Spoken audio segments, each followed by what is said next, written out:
Bonjour les gens, nouvelle vidéo. Alors cette fois-ci, tout autre sujet, je vais vous parler de la politique américaine et de l'influence qu'elle a sur nous. C'est d'ailleurs pour ça que j'ai choisi ce décor qui ressemble à un endroit abandonné par la destruction, un peu comme Tchernobyl. Et ça, je vous l'expliquerai plus tard dans la vidéo, pourquoi j'ai choisi ce décor. Je vais commencer par dire que quand je débat avec des gens qui sont pro-américains, mais presque dans l'idolâtrie, je dis le président des États-Unis, c'est pas Steven Spielberg. Ça veut dire il faut pas se fier aux apparences. Et les États-Unis sont très très forts dans les apparences. C'est même les plus forts du monde, je dirais. Ils sont très démonstratifs. Ils font beaucoup de shows avec les animateurs, etc. Ils sont très inspirés. Il y a beaucoup d'artifices, beaucoup de lumière, de son, etc. quand ils font des démonstrations. Mais voilà, la forme c'est important dans la vie parce que ça crée l'attraction. Mais l'attraction, c'est pas suffisant. Il faut qu'il y ait un réel contenu derrière. Et c'est ça dont je vais parler maintenant. C'est le contenu réel des États-Unis derrière les apparences. Alors, quand il y a une dissociation trop forte entre les apparences et le contenu, c'est malsain. Et ça, vous le savez déjà. Et je pense que c'est le cas des États-Unis. Il y a une trop grande différence entre ce qui se passe dans les États-Unis et ce qui montre à l'extérieur. Et d'ailleurs, ça en dit long sur la politique états-unienne. Euh, Ils investissent plus dans la publicité et dans l'armement que dans l'école et dans la médecine. Donc ça veut tout dire. En démocratie, on investit plus dans l'école et la médecine. Euh, la défense aux États-Unis, elle a un budget annuel de plus de 500 milliards de dollars. Donc ça veut vraiment tout dire sur les États-Unis. Euh, Pourquoi les États-Unis investissent autant dans la défense? Parce qu'en fait, comme les États-Unis sont en très grand déséquilibre économique à cause de leur voracité, euh, ils ne produisent plus des élites en grand nombre, pardon, à cause de leur mauvaise pédagogie, ce qui fait que dans la spéculation, ils deviennent mauvais. Quand on devient mauvais dans la spéculation, on investit mal. Quand on investit mal, on s'endette.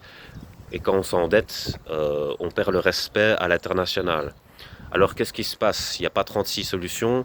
Soit on réinvestit sur soi-même pour recréer une bonne démocratie intelligente et remonter dans l'estime, soit on utilise la force pour s'imposer. Voilà. Et donc les États-Unis, ils ont choisi d'utiliser la force, donc ils investissent tout ce qu'ils peuvent dans le militaire. En gros, ce que les États-Unis font, c'est au lieu d'essayer d'être plus intelligents, ils disent si t'es pas d'accord avec moi, je te fous à pruneau. Voilà, c'est ça la politique américaine.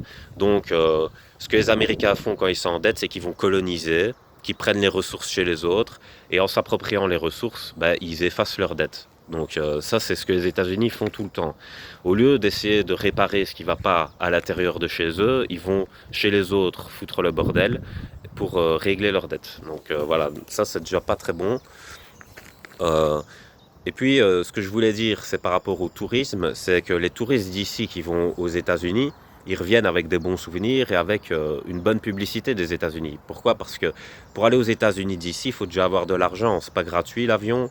Et les gens qui vont justement en avion là-bas, ils vont pas aller dans un quartier pauvre où il y a la misère, où il y a les gangsters, etc. Ils vont aller dans les beaux quartiers, les beaux hôtels, etc. Ils vont visiter les beaux endroits. Donc ils vont revenir avec un avis positif des États-Unis. Mais ce n'est qu'un infime pourcentage de ce que sont réellement les États-Unis. Personnellement, à l'école, j'ai étudié la géographie des États-Unis. Dans le cours de géographie, il y avait une étude de l'architecture urbaine. Et donc, il y avait le CBD qui était le Central Business District, c'est-à-dire que c'est là où se rendent tous les gens pour aller travailler. Et puis, la nuit, il n'y a personne, tout est vide, c'est que des bureaux. Et les gens habitent en périphérie. Ils n'habitent pas en ville comme nous, ici en Europe, on fait. Il y a des habitations en ville. Ce n'est que pour le travail. Mais bref, c'est une petite parenthèse. Mais ce que je veux dire, c'est que les gens qui reviennent des États-Unis ici, ils font une bonne publicité. Et puis il y a les gens d'ici qui sont élevés par la pédagogie d'ici, par la sécurité sociale, par le fait qu'il y ait plus d'égalité, d'accès aux études, d'accès à l'information, etc. Et une fois qu'ils ont bien été formés ici, ils se barrent aux États-Unis pour avoir un meilleur salaire. Et effectivement, eux non plus, ils vont pas aller dans les bas quartiers, etc. Donc ils vont faire une bonne publicité aux États-Unis. Mais les États-Unis s'approprient cette réputation de produire des bons éléments, mais finalement les États-Unis, ils ont utilisé l'immigration pour faire croire qu'ils produisaient des bons éléments. Et ça c'est pour l'extrême droite, c'est un petit clin d'œil à l'extrême droite qui utilise aussi l'immigration ici en Europe et utilise la force et l'intelligence des immigrés et puis dit oui mais il faut les assimiler, etc. Et en fait, l'extrême droite en elle-même ne produit pas une bonne pédagogie, donc elle ne produit pas de bons éléments. Et c'est ce qu'elle croit en fait, dans son arrogance. Mais l'extrême droite, dans sa vision étriquée, ne peut pas produire de bons éléments, parce que elle est ségrégationniste, l'extrême droite. Et ce n'était pas la vision des résistants.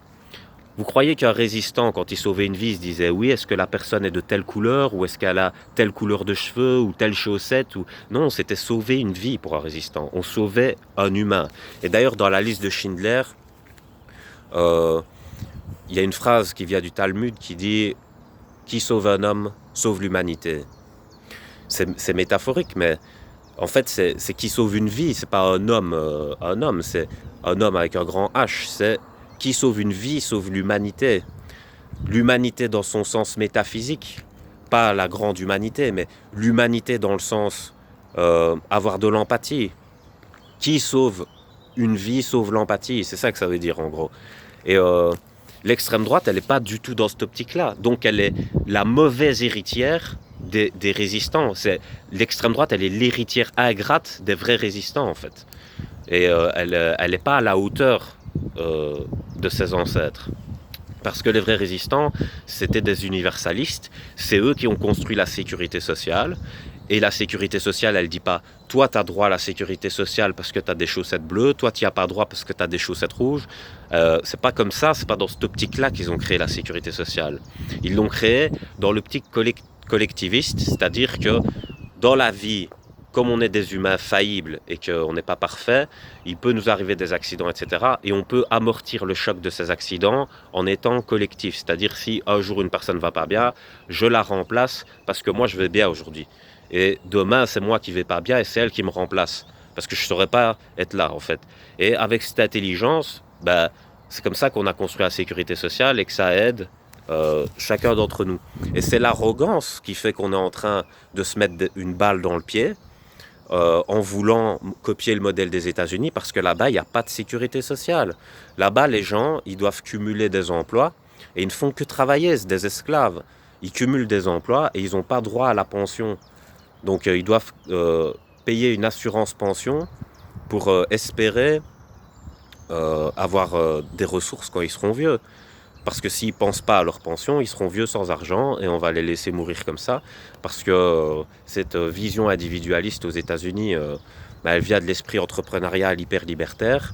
Et je rappelle que l'universalisme qu'il y a en France, liberté, égalité, fraternité, n'est pas basé sur la liberté absolue, elle est basée sur liberté, égalité, fraternité. Et d'ailleurs, l'égalité, ça veut dire égal en fait, ça veut dire liberté égale fraternité. Ça veut dire que les universalistes, ils ont compris qu'il fallait une part de liberté, de droit pour l'individu, et que parfois un collectif pouvait avoir tort et se mettre d'accord pour aller dans une direction qui n'était pas bonne, par des croyances similaires. Et donc il y a une jonction de croyances, pas une jonction de connaissances, et cette jonction de croyances peut emmener un groupe dans une mauvaise direction.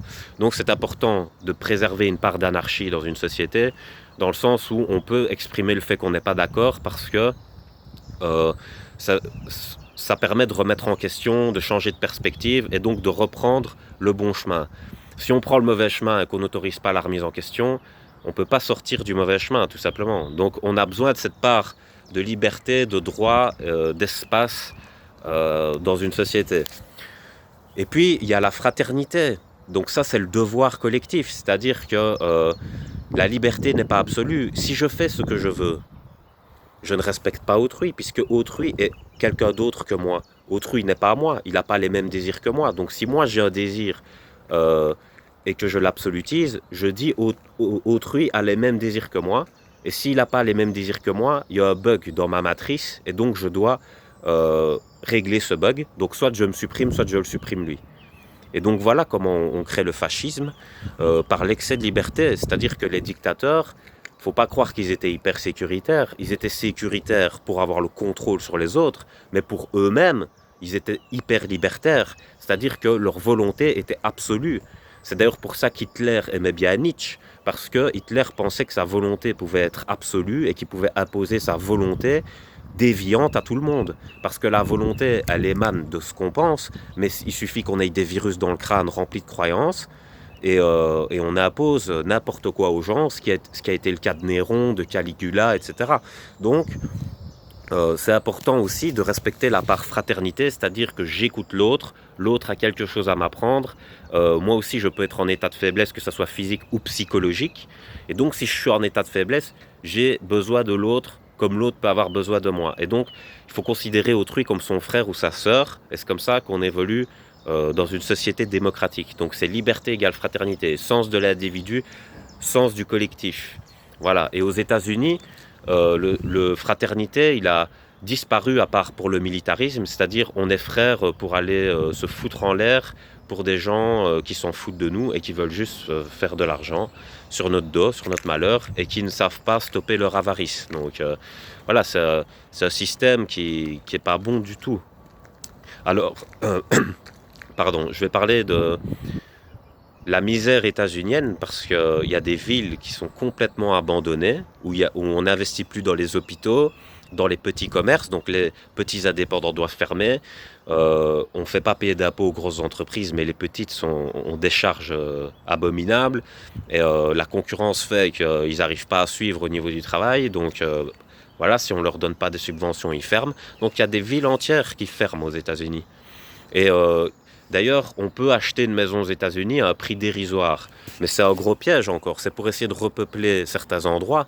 Mais qui veut aller habiter, quelqu'un qui réfléchit, qui veut aller habiter dans un endroit où il n'y a pas de commerce, où tout est abandonné, tout est délabré, où il n'y a pas d'hôpitaux, où il n'y a pas d'école, et où il y a des gangsters qui se battent pour la survie. Parce que quand il manque des ressources, il y a plus de violence parce que les gens doivent survivre et leurs besoins envoient des alertes, leur envoient des alertes en eux, et donc ça les mobilise pour le conflit. Et c'est ça qui se passe aux États-Unis. Il y a beaucoup de gangstérisme parce qu'il y a beaucoup de misère. Il y a beaucoup de gens en prison. Il y a beaucoup de gens qui travaillent pour des miettes en prison. Il y a la peine de mort qui est instaurée aux États-Unis. Donc on remonte en arrière, on revient au Moyen-Âge aux États-Unis. Il y a un côté inquisiteur dans la politique états-unienne, ça c'est fort l'extrême droite. Et ça aussi, il faut que je vous parle des mœurs aux États-Unis. Parce qu'ici, les universalistes, ils ont instauré des mœurs parce que pour eux, il n'y avait pas que le respect biologique de l'être humain, c'est-à-dire qu'il fallait prendre en compte la médecine, mais il y avait l'aspect aussi psychologique, parce que l'aspect psychologique, quand il n'est pas respecté, il peut créer de très gros conflits aussi.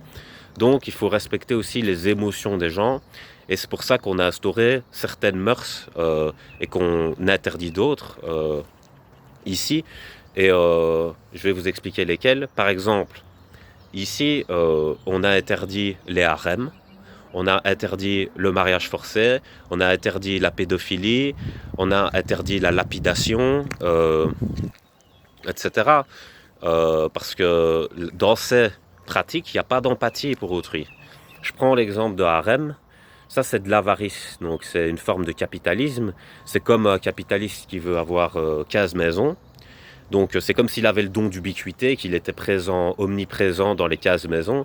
Mais finalement, qui est présent, c'est la personne qui s'occupe de la maison et qui est présente dans le temps qui passe, pas la personne qui a le titre de propriété. C'est comme si quelqu'un avait votre titre de propriété et que cette personne, elle vous voit jamais. Voilà, c'est un peu ça. Donc, il n'y a aucun respect au niveau de l'égalité là-dedans. Donc, c'est interdit. Voilà, et aux États-Unis, eux, ils pratiquent ça. Je crois que c'est chez les Mormons, ils pratiquent la polygamie, les harems, etc. Et donc, voilà, on retourne encore en arrière parce que les résistants, ils se sont battus pour qu'on arrête d'exploiter les gens comme ça. Donc, il y a ça, il y a, comme je l'ai dit, le mariage forcé. Il faut se mettre à la place des gens. Imaginez-vous, on vous force à vous marier avec une personne qui ne vous plaît pas du tout. Et vous avez les pieds de plomb tous les jours, etc. Voilà. Donc vous voulez pas, ben l'imposez pas à autrui. Et voilà, donc c'est pareil pour les harems. Qui a envie d'être la 10e personne dans la liste d'une personne et de voir cette personne une fois tous les je sais pas combien de temps quand cette personne a envie et de prendre soin de la maison, et c'est-à-dire quand la personne arrive et mon souper il est servi, je viens une fois tous les 3 ans, je veux un banquet, que mon souper soit servi, etc. Voilà. Qui a envie de ça? Personne, donc ne le faites pas aux autres. Il y a ça. Il y a aussi l'excision et la castration. Alors, ça aussi, l'excision, ça, c'est pas aux États-Unis, mais ça pourrait revenir. Et l'excision, c'est enlever le plaisir aux femmes. Mais en fait, les gens, ils ont envie que les gens les aiment bien, mais ils les détruisent jusqu'à ce qu'ils ne puissent plus ressentir de plaisir. Mais comment on peut aimer bien quelqu'un quand on ne ressent plus le plaisir, puisque dans la notion d'amour, il y a quand même une notion de plaisir.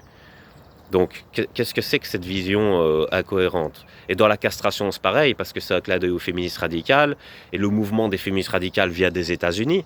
Ça vient des États-Unis, cette façon de penser encore. Et elles veulent pratiquer la castration. Mais c'est la même chose, ça retourne la question dans l'autre sens. On est encore dans une forme de dictature et on n'est plus dans la démocratie. Donc c'est encore une vision primitive qui veut s'imposer sur l'évolution des mœurs par rapport aux connaissances qu'on a de nous-mêmes. Et donc non, c'est pas bon, voilà. Donc j'ai dit quoi? J'ai dit la lapidation. Ouais. La lapidation, c'est important parce qu'il y a les réseaux sociaux. Les réseaux sociaux... ça permet aux gens, je sais pas, de se déballer comme ça. Mais ce que je veux dire, c'est qu'ils font pas très attention, les gens. Et ça peut être dangereux pour la vie réelle aussi, parce que sur les réseaux sociaux, quand on voit les idéologies qui débattent entre elles, c'est hyper violent. Les gens, ils sont hyper violents entre eux. Et soi-disant, ils sont contre le harcèlement, et puis après, on en voit qui viennent à 10 contre 1. C'est pas du harcèlement, ça. Une personne défend une idée et il y a 10 personnes qui ont la même idéologie, qui viennent à 10 essayer de taper dans tous les points faibles. C'est pas du harcèlement, ça. Bien sûr que si, ça en est. Si vous êtes un peu correct avec vous-même, vous voyez bien qu'il y a déjà une personne qui débat avec une autre, vous n'arrivez pas comme ça en renfort, comme une meute. Voilà, non, on respecte, on a du respect dans les débats. Moi, je vous avoue, quand je débat et que je suis contre des gens qui sont dans une idéologie qui sont plusieurs, j'ai aucune pitié. J'ai vraiment aucune pitié. Parce que pour moi, à partir du moment où on vient à plusieurs, on a déjà tort. Point barre. C'est antidémocratique de faire ça pour moi. Donc, je veux rien savoir quand je suis en débat. Voilà. Donc ça, c'est une petite parenthèse. Alors, ce que je voulais dire aussi, c'est que dans les courants extrêmes, il y a la surconsommation et la surreligion. Et j'ai vu un genre de reportage où on voit que les deux sont liés dans l'aliénation, et vous allez voir, c'est incroyable. En fait, aux États-Unis, nous, on commence à être dans la surconsommation. On est dans la consommation déjà excessive, mais pas au point des États-Unis. Eux, ils abusent complètement. Donc, aux États-Unis, il y a la pornographie qui fait partie de la surconsommation, le fast-food, la drogue, et puis le simple achat de produits sans que ça ait de sens. Donc c'est pour ça qu'on voit des gens courir pour aller faire les soldes. Et ça, c'est dans une des plaies d'Égypte avec les sauterelles qui bouffent tout. D'ailleurs, c'est ce qui est en train d'arriver en Afrique. Petite parenthèse. Mais ça, c'est le côté surconsommation. C'est-à-dire que on est tout le temps stimulé par notre impulsivité et on doit consommer et puis changer d'un coup. Donc il y a ce côté objet jetable. Donc du côté de la surconsommation, on est un objet matériel comme un jouet qu'on peut utiliser puis jeter ou ranger ou voilà. Donc ça, c'est la vision d'extrême gauche. La vision d'extrême droite, c'est la surreligion. Et là, on est un objet métaphysique. On n'est pas un objet matériel et on devient un objet de fantasme. Donc c'est pour atteindre la perfection métaphysique. Il y a une forme de perfectionnisme. Dans l'extrême gauche, il y a une forme de perfectionnisme aussi. C'est atteindre la perfection par l'objet matériel. Voilà. Donc... et ce sont des façons de voir aliénées. Et je vais expliquer par rapport au reportage que j'ai vu. En fait, c'est une mère, une femme et son mari qui vont adopter un gosse. Et ils vont faire un gosse plus tard qui vient d'eux. Donc lui, il est adopté, mais ils vont en faire un eux-mêmes. Et comme ils ont fait un eux-mêmes, finalement, ils veulent plus du premier. Donc voilà, c'est juste incroyable. Et là, on voit le côté surconsommation, c'est-à-dire, ouais, je veux un jouet. tel type de jouet, mais maintenant j'en veux plus, je le jette. Donc voilà, ça c'est la surconsommation d'extrême gauche. Donc la femme elle dit on va le remballer, genre service après-vente quoi. Donc c'est ça la surconsommation, c'est j'achète un objet. S'il me plaît, je confirme l'achat. S'il me plaît pas, je le remballe. Service après-vente. Voilà, je demande à être remboursé ou à avoir un autre objet qui y ressemble. Voilà, et ça c'est dangereux avec la génétique qui arrive. Donc il y a un côté fasciste avec la génétique, et ça je l'ai déjà dit. Par rapport au transhumanisme, on pourra peut-être changer la couleur des yeux, changer la couleur des cheveux, etc. Et avoir l'enfant de ses rêves. Alors pour moi, il y a une très grande différence entre résoudre le problème du handicap, parce que le handicap va desservir la personne en elle-même, et ça on le sait, c'est objectif. Donc c'est normal que la médecine essaye de combattre les éventuels handicaps par rapport à la vie réelle.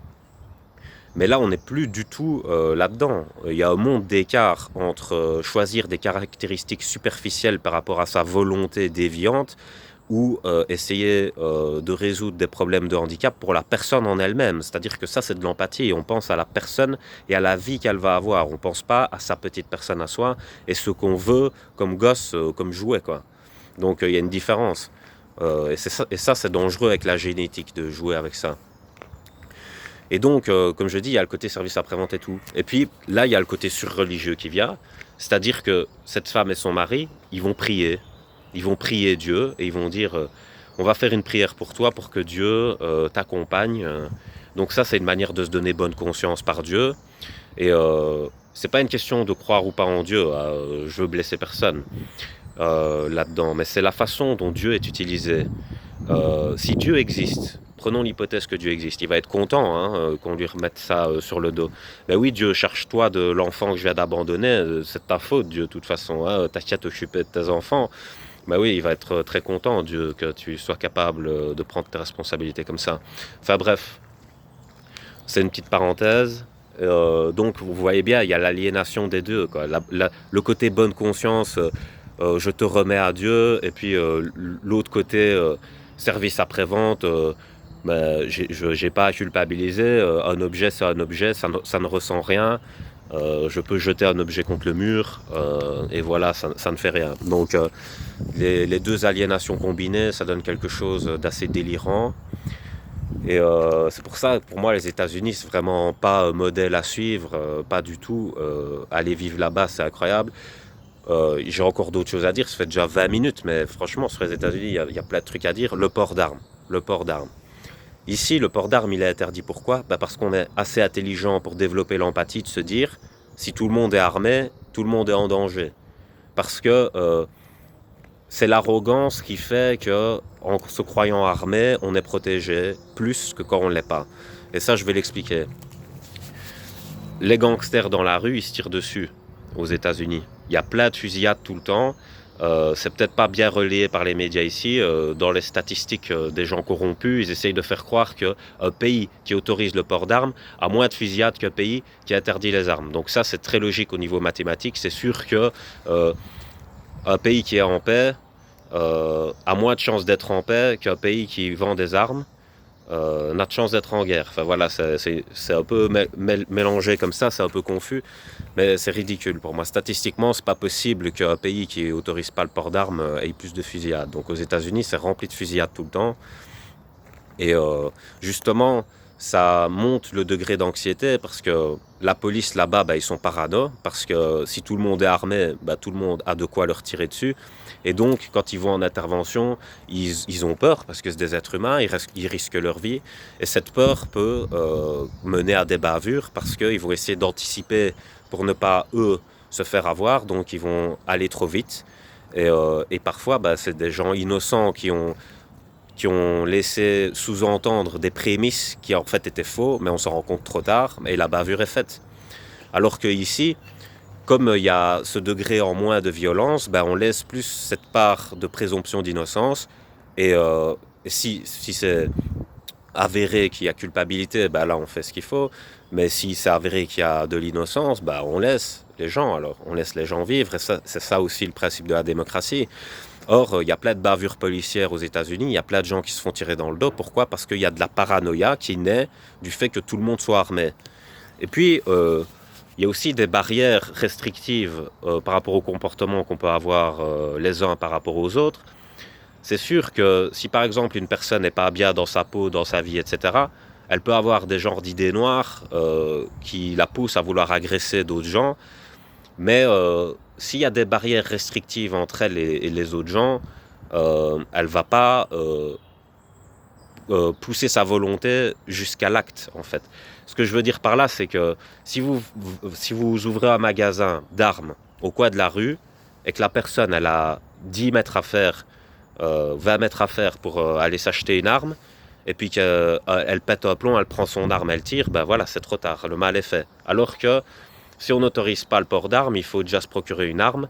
Et les armes, ça se procure par le marché noir, le trafic international de pays en guerre qui font des transits vers les autres pays. Donc c'est compliqué, il faut déjà avoir accès à des réseaux pour avoir accès à des armes. Et donc c'est pas tout le monde qui a accès à des armes. Donc les flics, ils sont déjà plus sereins par rapport à leurs interventions. Et là, alors, il y a le peloton anti-banditisme qui se charge des gens armés. Et donc, c'est beaucoup plus ça de vivre dans la société comme on l'a fait maintenant qu'aux États-Unis. Parce que là-bas, voilà, il y a des fusillades régulièrement. Donc, il fait pas bon vivre. Qui a envie de marcher dans la rue en se disant que l'autre est armé? Mais ça, c'est parce qu'ils sont arrogants, les gens là-bas. Ils disent, moi, j'ai une arme, je suis Lucky Luke. Si le gars fait le malin, je dégaine et je le fume. Et voilà, je suis le meilleur. Mais l'autre, il se dit exactement la même chose. Et puis, quand tu as une arme qui peut tuer à distance, tu peux avoir n'importe qui, n'importe quand. Il suffit d'une volonté. Et ça peut être toi comme ça peut être l'autre. Donc c'est ridicule de penser comme ça. Voilà, ces gens manquent complètement d'empathie parce qu'ils manquent de développement pédagogique. Alors, moi, je critique pas les citoyens américains et je critique pas les soldats américains non plus parce que pour moi, c'est courageux de la part des soldats d'aller se sacrifier pour des gens qui vont être ingrats par rapport à eux après. C'est à cause de leur ignorance, mais en tout cas, ils ont le courage d'être sur le terrain. Donc voilà, c'est pas de leur faute, ils n'ont pas eu la pédagogie qu'il fallait pour comprendre ce qui se passe. Et c'est pas de la faute des citoyens en eux-mêmes, mais il faut revaloriser la pédagogie pour que les gens comprennent et s'excusent d'avoir été ignorants finalement. Donc voilà, la politique des États-Unis, c'est juste pas possible. Et ça, c'est en train de venir par ici, c'est pour ça que ça devient insupportable en fait. Parce qu'on est retiré vers le bas, on est retiré en arrière vers le Moyen-Âge, et ça va pas. Et quand je parle d'être retiré en arrière, je ne tiens pas le même discours que l'extrême droite qui dit oui, c'est certains types de personnes qui nous ramènent en arrière. Non, moi je pense que si on n'est pas universaliste dans sa tête, on est en arrière. Voilà, on est en arrière. Donc il faut penser que chaque citoyen a une capacité d'évolution et que c'est là-dessus qu'il faut miser. Il faut investir dans l'école.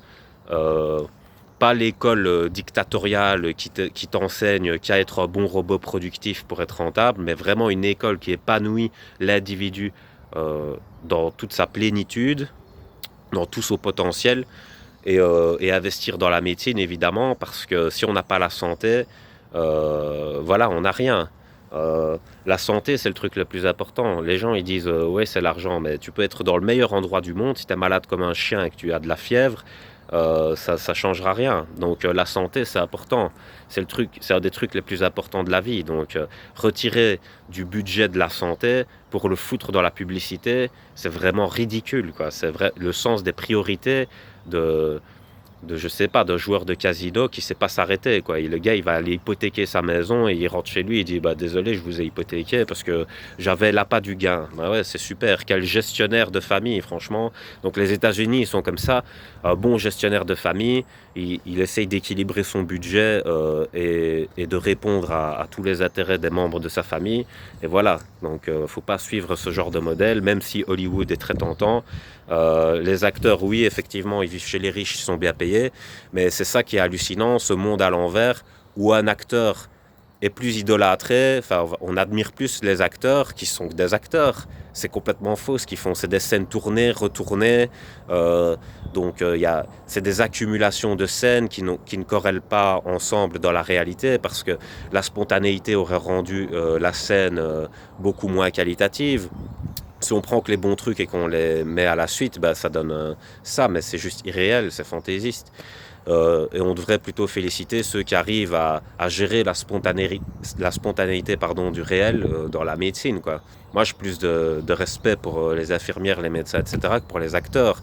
Même si je remercie un acteur ou un artiste de me vendre du rêve, parce que ça peut procurer du plaisir de recevoir du rêve, hiérarchiquement, le rêve pour moi est moins important que ma santé, parce que sans santé, je ne peux pas rêver. Donc la santé, c'est l'essentiel, c'est le fondement, et puis le reste, c'est le bonus qui vient après. Mais si on n'a pas les fondements, on oublie les bonus. D'abord, on remet les fondements.